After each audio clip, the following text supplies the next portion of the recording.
And this is Nick. Coffee and Crypto here with a market update after the markets just nuked from yesterday. We got the inflation data. Crypto is, well, we're looking at Bitcoin now. Bitcoin, we're still actually in this range, but yesterday the stock market nuked. Bitcoin and crypto had a downward move, but we haven't really broken outside of this bear flag range. So a lot of things to consider, a lot of things to look at. First, Nick's going to give us some analysis on this chart, on this bear flag, and just tell us what you're seeing chart-wise. Then we can review what happened yesterday. Then we can get into some crypto-related news and our predictions. So, Nick, what do you see on the chart right now from a technical point of view? I mean, not much different than what we've talked about the last few market updates. We are just chilling here, consolidating in this range between that capitulation low at 17,700 on Bitcoin, and we made it all the way up to about 25K. And this is just typical consolidation. Whether or not we're going to break down from this bear flag or not, we have yet to find out. Every time it gets down to the bottom of this range, we tend to bounce, and every time we gotten up towards the top of this range, we sell off. I'm going to turn it over to Rob to talk a little bit about what happened yesterday and kind of nuke the market. You can see this red candle here right at the end about what happened yesterday morning.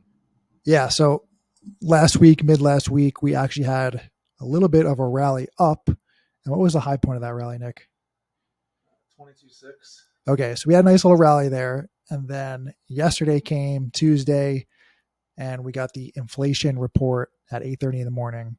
And there was a huge sell-off. Mainly stocks got nuked. It was a really bad day. I think they're calling it, it was like the worst day since Joe Biden's been in office. So that's something to note there. But as far as crypto goes, I mean, we just retraced that whole big move up, and then we're back down in the lows. So crypto did have a drawdown, not as bad as stocks, but the news was bearish. If you haven't followed, or if you don't understand what the inflation news was, basically inflation, CPI, which consumer price index. First, you got to take these numbers with a grain of salt, because consumer price index includes like a set amount of data points. So that only went down a little bit. They were expecting it to be lower, but it ended up at, I think it was 8.3%. So we're still like essentially 8.5% inflation month over month. And keep in mind, this is for the August numbers. And then energy, and I think it's food and energy was the other number, which increased 6.3 or 6.5%. So the CPI did not go down as expected, right? They were expecting it to go down more. And then food and energy increased.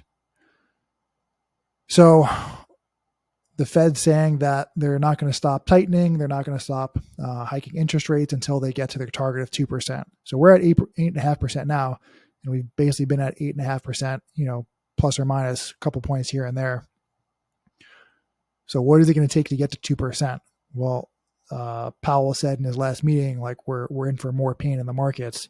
So, they're going to have to tighten and raise interest rates continually until they get there. At what point do they pivot? We don't know. Is it going to get really bad in the economy? 2% from where we are now with inflation raging seems very far away. And with the gas prices, they're saying, well, that's improved. Gas is becoming more affordable. Well, you also got to consider that they've been draining the strategic oil reserves, and that's basically about to be emptied out. So what happens after that? Our gas price is going to go back up. So there's a lot of factors at play here. Overall, if you're looking at this data and you're projecting out, like we're not going to get to 2% anytime soon. So the macro is bad. Then the macro is not bullish. It's bearish. So take that for what it is. Outside of that, we have the next interest rate hike coming up, which some are expecting it to be, it's basically either going to be 0.75 basis points or a full 1%. And people are predicting that the chances of it being a full 1% are becoming increasingly more likely because of the recent data. So there's a lot of things to consider here.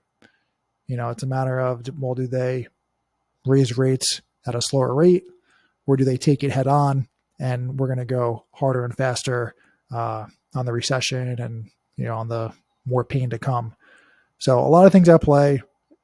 We're basically in a trader's market right now, just trading sideways, and unfortunately, we're just at this point where we're only going off of the CPI and the interest rate hikes on a month to month basis. So it's getting a little bit monotonous and boring to talk about, but that's basically where we're at. We have raging inflation, uncertain geopolitical climate, and a lot of unpredictable things to come in the future. And we're kind of in this point where something could trigger the next move down. Who knows what it is. We've talked about this on this channel before. So Nick, I know you want to talk about the Ethereum merge. Why don't you explain that a little bit in more detail, and then we can go into our price predictions, because I know you have a very different view on the crypto markets than I do. Just a little bit. So the Ethereum merge, it's actually Google is picking it up now. If I type in ETH, no, hold on. What can I type? Sunglasses. Can't see the letters. All right, Ethereum merge. So as I was saying, we're about 7 hours and 44 minutes away from this Ethereum merge. We're going to go back and take a look at the Ethereum chart, which has had a nice little rally up into this news of this merge. So what exactly is happening? Ethereum is moving from a proof of work to a proof of stake network. So what that means is after this merge, prior to the merge, Ethereum kind of functioned in terms of verifying transactions similar to Bitcoin, whereas you had a computer problem that had to be solved for each block to be mined. And once that computer problem was solved, the computer that actually mined that block and receives the reward. But as the network grows and gets stronger, the difficulty of mining a block gets more difficult. So Ethereum is choosing to go to a proof of stake network, meaning that the large amount of electricity needed to mine these blocks is not going to be needed anymore. It's a much more efficient way to mine the Ethereum. So what do I think is going to happen here? If you remember back in 2017, Ethereum actually broke into Ethereum Classic and Ethereum. They had a split in their blockchain. Ethereum Classic is going to stick with their proof of work network, and Ethereum is moving to the proof of stake network. So all of the miners that are currently on the Ethereum network are going to have to take their hash power and put it somewhere. I believe they're going to go to the Ethereum Classic network. So I believe that network is going to inherently be much stronger because of the amount of miners that are going to jump over, and those miners need to get used. People are either going to dump them on the market, or they're going to want to try to earn some type of reward with them by moving to the Ethereum Classic network. So because that network, I believe, is going to get more strong, I believe that a lot more developers are going to want to use Ethereum Classic rather than moving to the new system. I mean, a lot of people are actually showing support for the new system, but there's going to be some that are going to kind of want to stick with the way that things have always been done. So I believe it's going to drive a lot of demand to the Ethereum Classic network. That being said, after this merge, it's happening in about 7 hours. I do believe that Ethereum is probably going to sell off, and after the news comes out that the merge was successful, because there's been so much. It's going to be one of those sell the news events. However, I do believe that after the merge, because of the demand that we just talked about, Ethereum Classic is going to rally after the merge. I think they're going to go in opposite directions. We'll see what happens, and we're just going to have to wait another 7 hours to kind of figure out what happens in the next coming days. So that is kind of all I wanted to say about the Ethereum merge that's going to be coming up.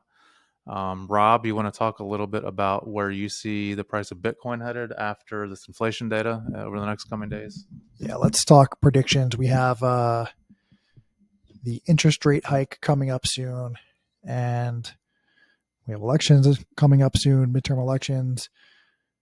We're still in Ukraine-Russia war. We have winter coming up.